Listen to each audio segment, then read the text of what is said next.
My name is Marion, and you are watching Crowley's Crossroads. Welcome back to the show. Thank you so much for tuning in and watching what crazy shenanigans we have going on.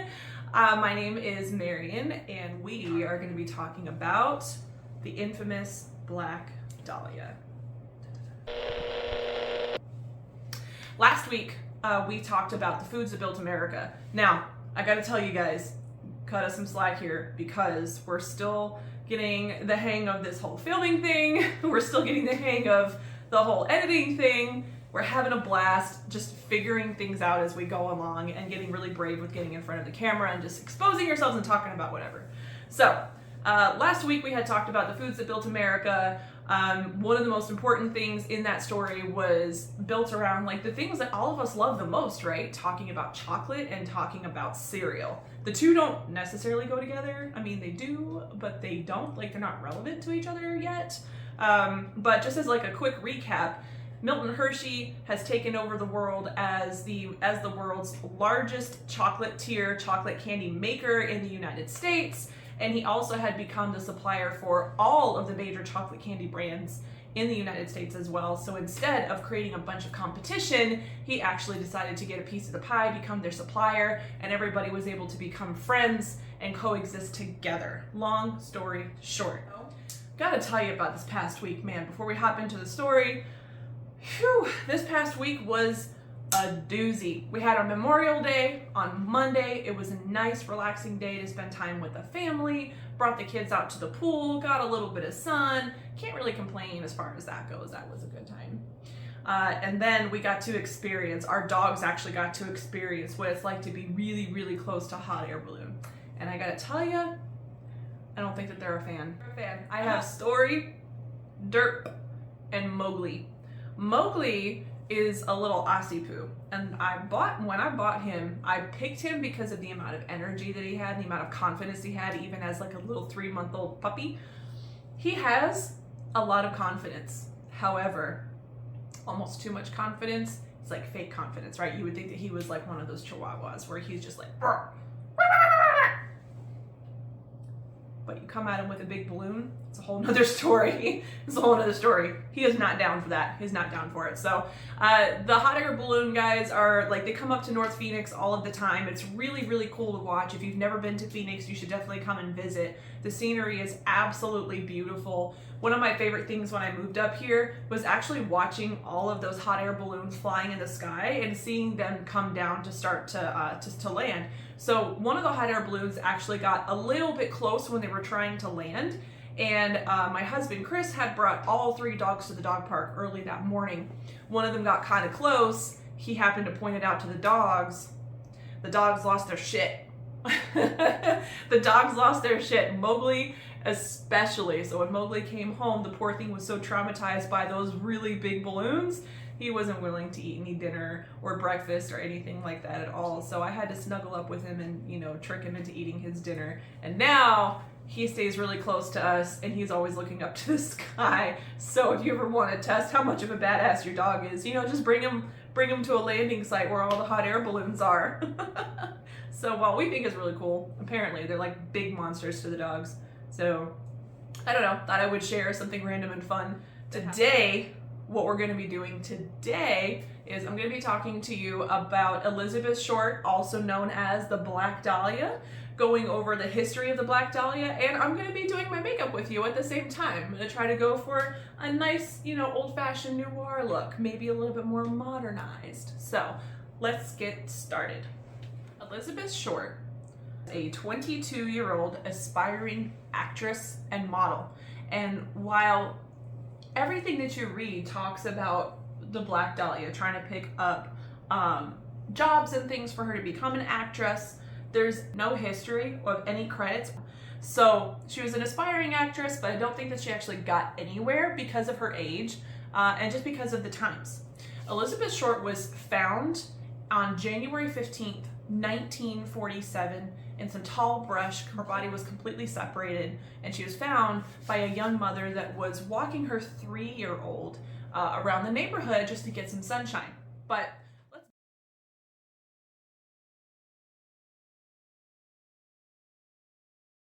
walking from my home, which was on Norton, down to Limerick Park, which is the local shopping center there. And at that time, it was about the time kids were going off to school, riding their bicycles and whatever. And I had to go by this block that was undeveloped. There were no homes built on it, and it was kind of, covered with weeds and what have you. And the sidewalks were put in. So I was on the sidewalk, and there was glass and stuff strewn out because it wasn't very well maintained.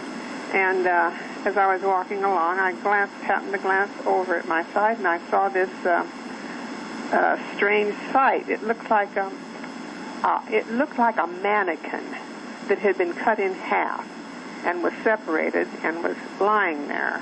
And I didn't glance at it too long because I had my little girl with me, and I thought, gosh, as I walked on further, I thought, that just didn't seem right to me. And I thought, I could see these kids with their bicycles, and I said, maybe it'll scare those kids if they ride to school and see this, so I better, call somebody to come and at least have a look and see what it is.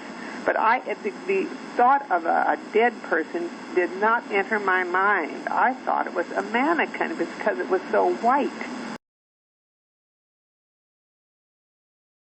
But let's backtrack just a little bit, right?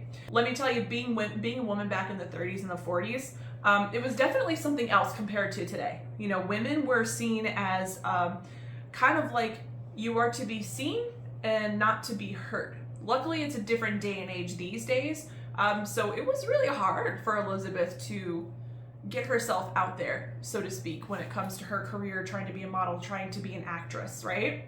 But it's a different day and age. Even the fashion is a little bit different. Almost wish that we could go back to the fashion back in the day.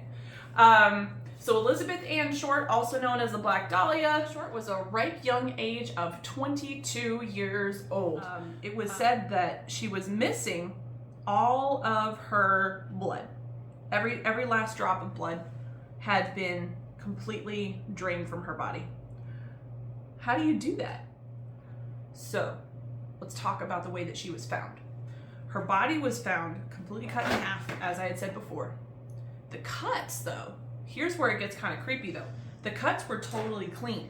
The cuts were perfect.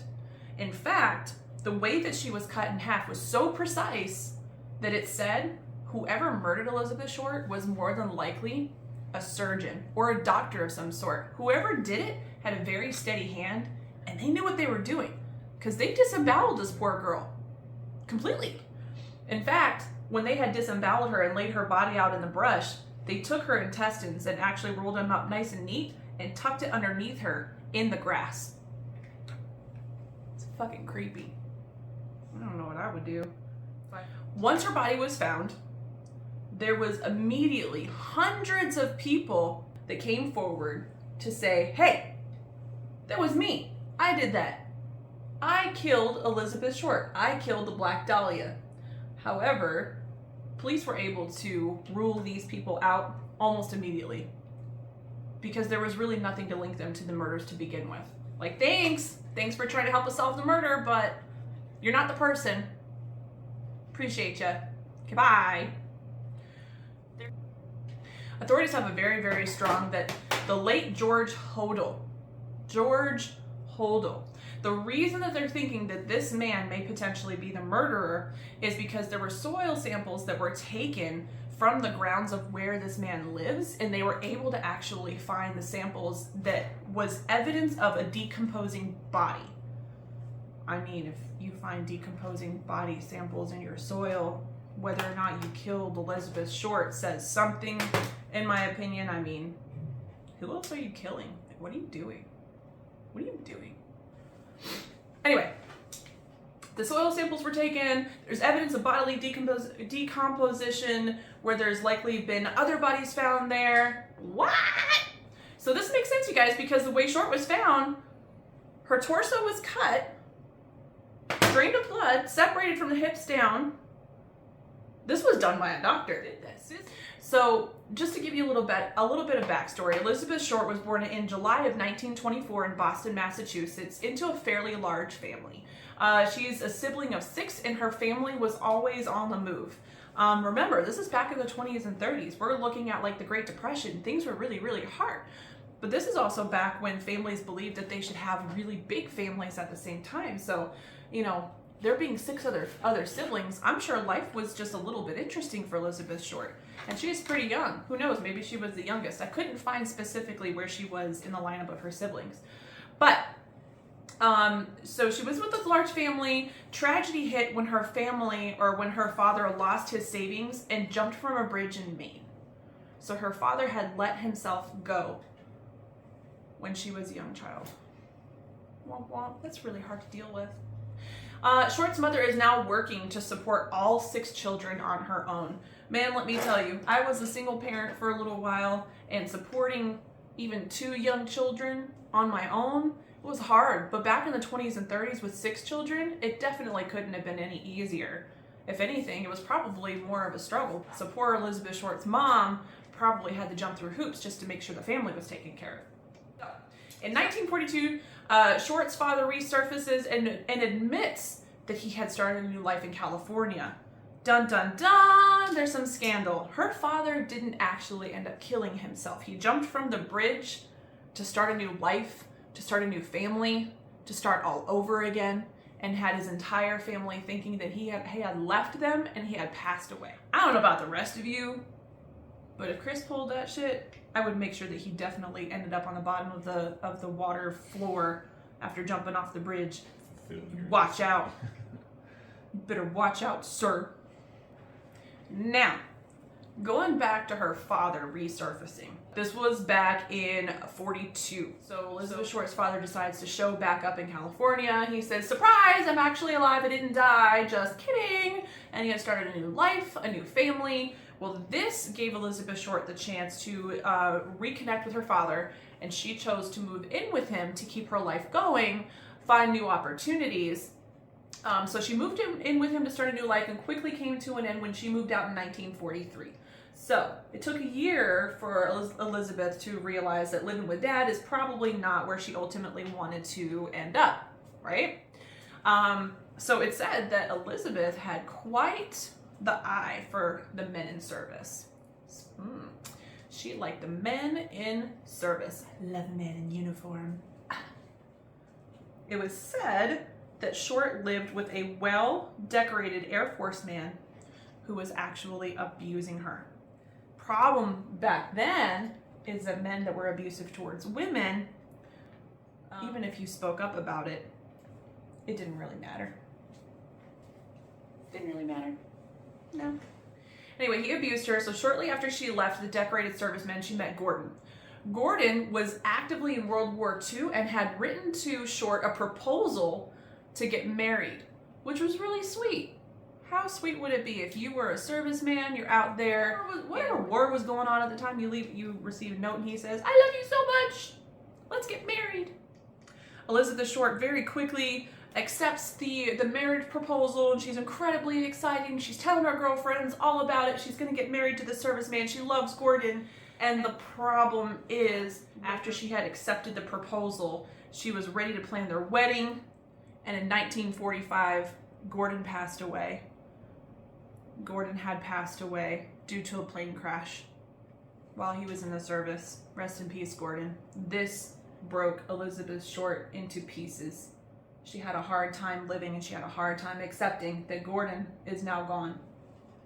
So what does she do? She continues. She continues her life forward, and she continues to look into becoming an actress and just moves on. She pushes on. Life is going to be okay. So in July of 1946, Short moves back to Los Angeles, California. With the hopes of becoming a star, she gets a job as a waitress. And rents a room behind a nightclub. So the thing about Elizabeth Short is she likes to keep herself discreet.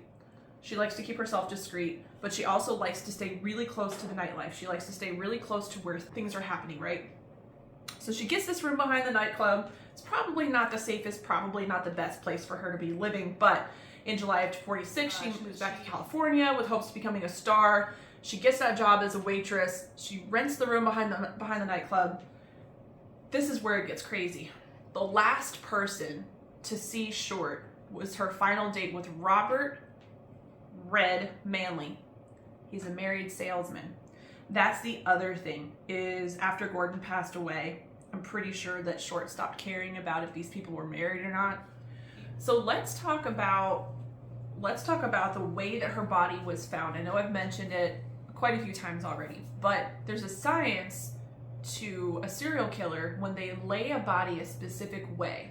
When the body is found, they're wanting it to be found for a very specific reason, and oftentimes that usually means that there's some kind of message to the police when they find it and figured it out, right? So the way that Elizabeth Short's body had been found, again, she was completely naked. Her body had been mutilated. She had this perfect surgeon's cut across her torso, which separated her torso from, the bottom half of her body. Some of the markers on her body that were found, her right breast, the nipple for her breast had been completely mutilated. It looked like it had been cut off, but it was showing the flesh and the blood from underneath, which was, that's gross. That's pretty gross. That's saying something. I don't know what it's saying, but it's saying something. This was the interesting part to me, is the way that her face was. Her mouth had been cut into what's called the Glasgow smile. A lot of us know that smile as the Joker smile. Why so serious? So she had the Glasgow smile. The other interesting part was her nether regions had also been completely cut up and mutilated as well. Whoever killed her definitely wanted the police to know that, it sounds like they were pretty angry with her. Her body was completely mutilated, right? So her arms were put up over her head at a 90-degree angle, and her legs were spread far apart. Unfortunately, the gruesome pictures that are of the Black Dahlia you can find on the internet pretty easily now. Elizabeth has been buried at Mountain View Cemetery, and here's the other crazy part, right? Her whole body was found mutilated, and as the police are searching for the people that killed her, the killer actually had sent letters.